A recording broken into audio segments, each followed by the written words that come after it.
sampai di pernyataan. Kalau pernyataan semua bisa mengatakan ya netral. Itu artinya slogan saja. Tetapi harus di dalam bentuk perilaku nyata di lapangannya.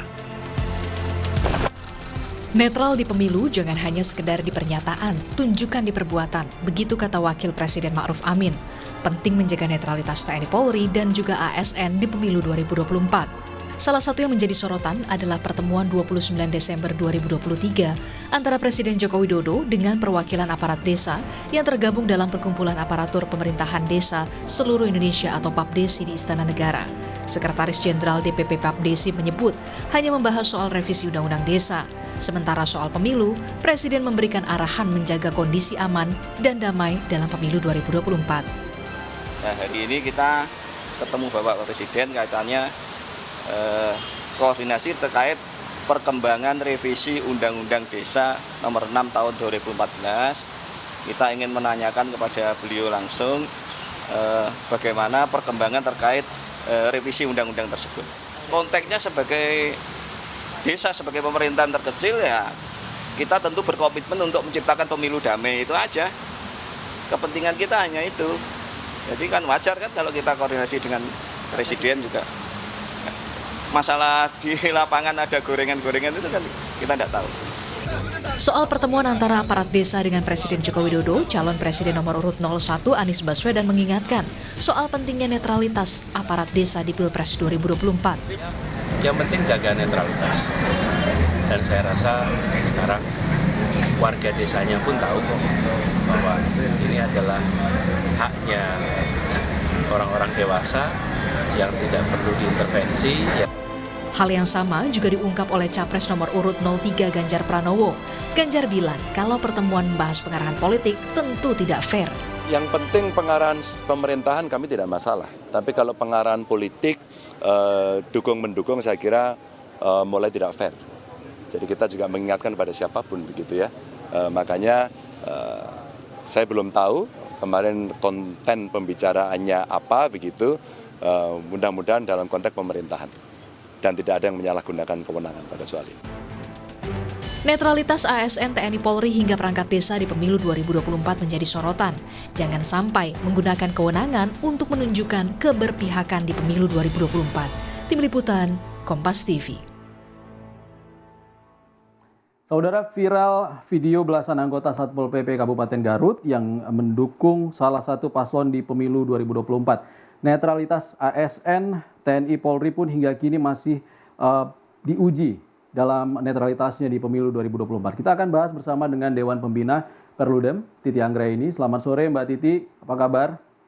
Selamat sore Mas Ihsan, Alhamdulillah kabar baik, sehat untuk kita semua. Mbak Titi, setelah PAPDESI kemarin, baru-baru ini juga ada video yang menampilkan 13 anggota Satpol PP Garut yang menyatakan dukungan, bahkan menyebut nama Gibran Rakabuming Raka. Apa tanggapan Anda terkait kasus ini?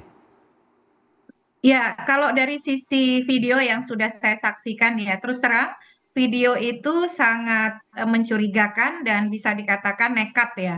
Nekat karena kalau kita lihat di tengah situasi kompetisi hari ini, nampaknya hampir tidak mungkin ada tindakan-tindakan secara terbuka yang dilakukan oleh aparat pemerintahan atau aparatur sipil negara, dalam hal ini kan Banpol Pamong Praja ya, terkait dukung-mendukung begitu.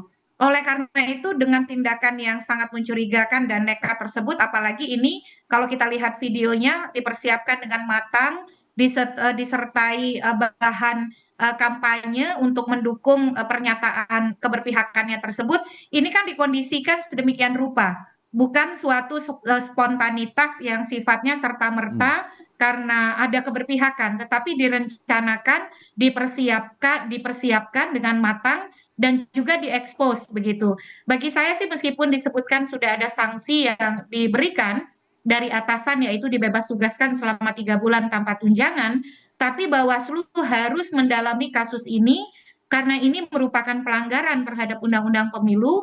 Jelas di dalam Undang-Undang Pemilu disebutkan bahwa aparatur sipil negara itu harus netral, dan Undang-Undang Aparatur Sipil Negara Undang-Undang 20 2023 juga menyebutkan hal yang sama. Jadi jangan berhenti hanya dari sisi adanya sanksi atasan. Tetapi dari aspek penegakan hukum pemilu itu tetap harus dibuka dan terang benderang.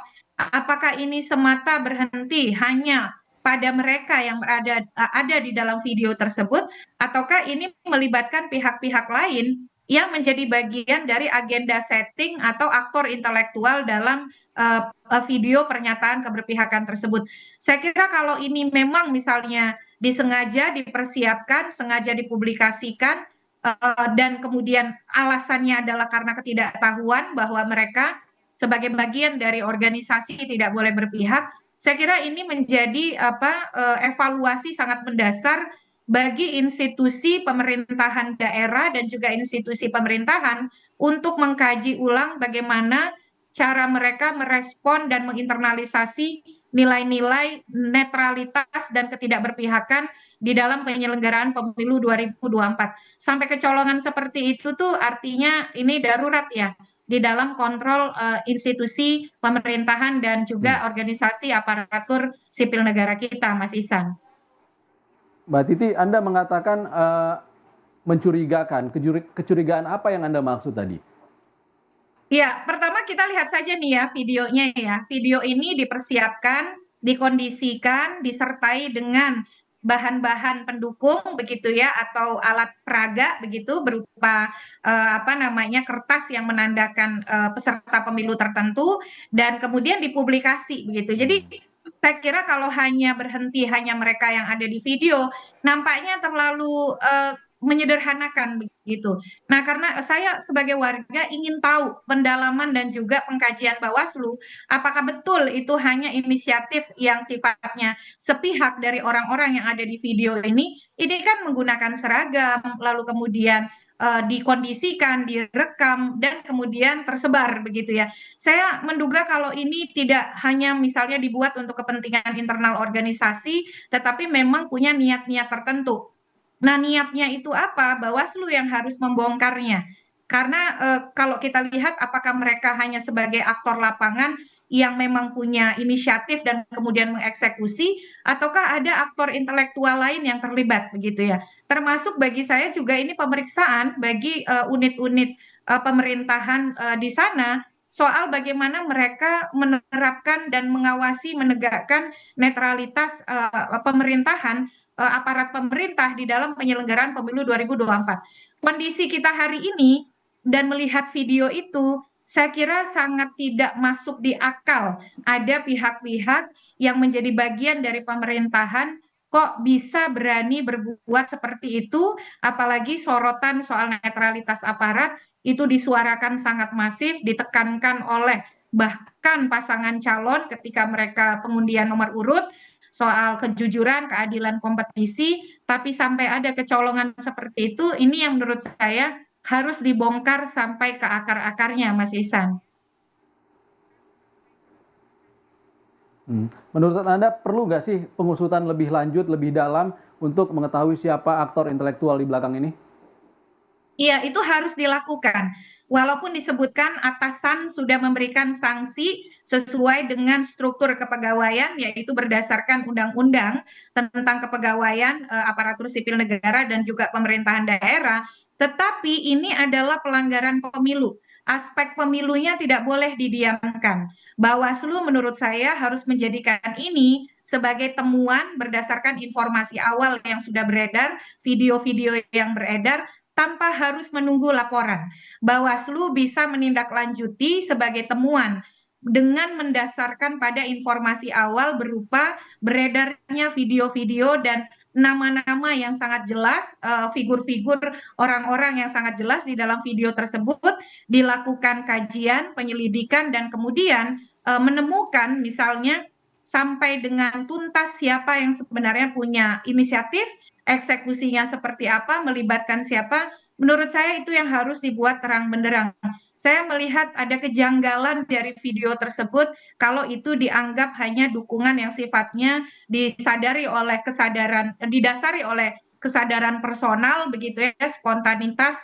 Nampaknya di tengah situasi hari ini agak sangat mencurigakan dan janggal kalau disebut terbatas hanya pada inisiatif yang sifatnya diinisiasi oleh individu-individu atau sifatnya bersifat atau bersifat hanya spontanitas. Nampaknya cukup tidak masuk akal, Mas Ihsan.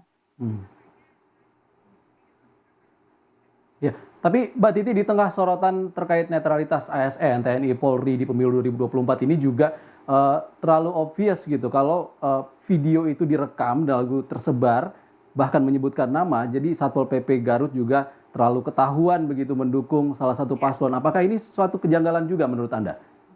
Iya, itulah makanya saya bilang itu sangat mencurigakan ya. Karena bagi saya di tengah iklim kompetisi kita hari ini agak muskil ya atau kemudian sulit diterima oleh logika ada keberanian senekat itu untuk melakukan tindakan-tindakan tersebut. Karena apakah ini misalnya bagian dari agenda setting atau skenario khusus?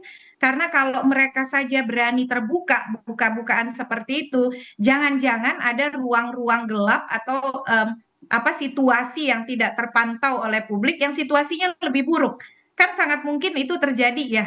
Jadi bagaimana misalnya relasi kuasa, penekanan atau intimidasi verbal ataupun berupa tindakan begitu ya akibat hubungan atasan bawahan di ruang-ruang gelap yang tidak bisa terakses yang situasinya lebih buruk. Menurut saya sih ini kan seolah-olah video yang menantang gitu ya. Di tengah situasi kita hari ini direncanakan, dipersiapkan, direkam dan diekspos. Oleh karena itu sejauh mana sih mereka berani menerima risiko? Karena kan menyebutkan identitas ya dan orang-orangnya juga sangat jelas begitu. Nah, ini yang menurut saya harus dibuka, dibongkar selain sebagai efek jera, jangan coba-coba begitu ya bagi aparat yang lain, bagi bagian dari pemerintahan yang lain, tapi ini juga untuk menutup spekulasi anasir-anasir Mbak Titi, kecurigaan. setelah Ya. polemik Pabdesi, berikutnya ada di Garut, Satpol PP juga melakukan hal yang serupa. Kira-kira apa yang akan jadi efek buruk kepada legitimasi pemilu 2024 nanti secara makro, secara luas pada pemilu Indonesia? Iya, narasi soal kecurangan dan ketidaknetralan aparat hari ini beredar luas di masyarakat kita.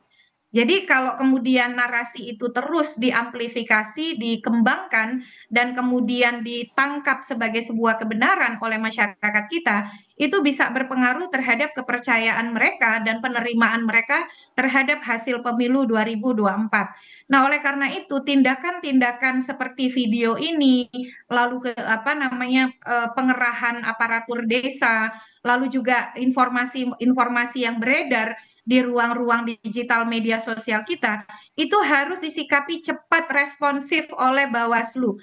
Bawaslu tidak perlu menunggu laporan.